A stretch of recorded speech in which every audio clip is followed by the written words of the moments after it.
Welcome back, everyone, on this Tuesday afternoon, the last day of January. This month flew by, and well, we're wrapping it up with a little bit of a cloudier sky after some sunshine earlier today.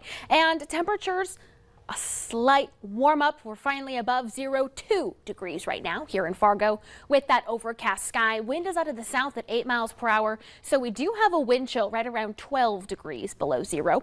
Moorhead currently 1 above. It's colder in parts of the northern valley, 1 in Grand Forks, 5 below at this time in Thief River Falls, 4 below in Langdon, 2 below in Hallock, Roseau, and in Devil's Lake, 14 above down in Sisseton, South Dakota. We don't have too much of a wind chill compared to the last couple of days, at least. The cold spot feels like 23 below zero right now in Thief River Falls.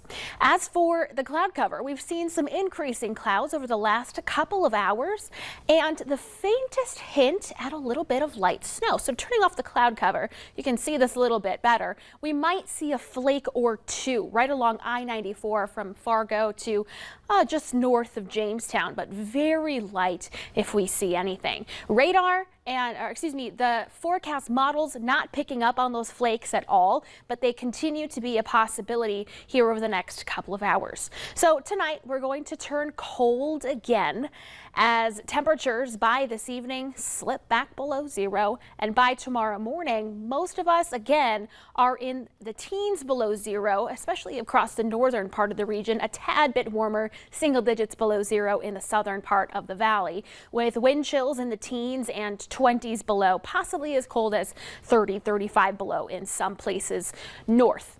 By the lunchtime hour, we're warming back up ahead of another round of snow, but that doesn't come till later in the day, primarily after the drive time. So heading home from work tomorrow, picking up the kids from school or after school activities, temperatures will be above zero with a mix of sun and clouds, but then here comes that round of snow later in the evening, and this is going to introduce another reinforcing shot of cold air. Not for tomorrow, though. Here's a snapshot of your 3 p.m. temperatures. Single digits north, teens, and possibly some 20s closer to the North Dakota-South Dakota border.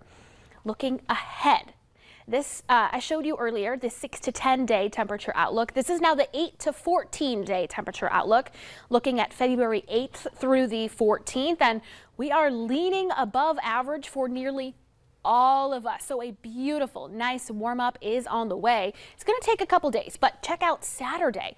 This thin white line that you see, that's the freezing mark. So anything to the left of it is in the warmth. These blues are low 30s. Once you get into the greens, that's 40s. So we could see some 40s out west. Not necessarily any 40s here in our neck of the woods, but upper 20s to some 30s for the next several days. Here's a look at the numbers. Beautiful. I know Bobby's got a big smile on his face. We're all excited for a nice little warm up. Check this out. What a cool shot. A genie escaping from the bottle, some thin wispy clouds. Dilworth above the rail yard there. Thank you to Joe Adams for your upload. So I was talking about that round of snow that comes in late tomorrow, bringing in a reinforcing shot of cold air. So Bobby, that means temperatures falling through the day with some wind on Thursday. But then there comes the warm up. There's a 37. There's a 37. I don't know when I would think about seeing a 37 again. Maybe not even until like March or something, but there it is. Oh, that's awesome. Perfect. I know many people are excited. Yeah, it definitely is. In summer, even though the next 2 days are going to be cold, it's definitely time for us to look up in the sky. Yes. That is because a recently discovered green comet is set to zoom past Earth for the first time in 50,000 years. Ooh. That's right, 50,000. The comet will make its closest path to Earth between Wednesday and Thursday, so that's why you really got to pay attention.